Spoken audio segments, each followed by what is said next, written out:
Ervins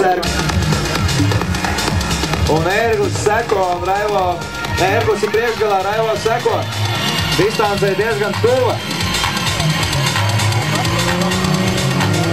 Viss tikai sākas priekš šiem draudzējiem vēlreizi.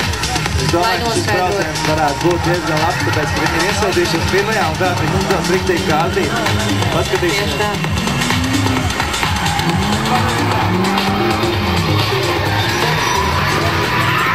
Nu, pa smuko.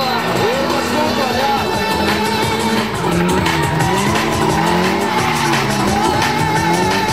Skatītājs grib, lai jūs viņus atbalstiet, ka viņi iet garām gar finišu taisni šeit. Viņiem vajag jūsu enerģiju pirms ovāla. Sagatavojamies. Tūlīt arī viņi šeit būs. Tuvājās, Mošiks seko Ērglis priekšgalā. Un aizvācies, aiziet! Aiziet, cīņa par trešo vietu! Labi! Malačītā! Ērglim iekšmā, Mošikam perfekti. Abiem bija pilnīgi perfekts trajektorijas.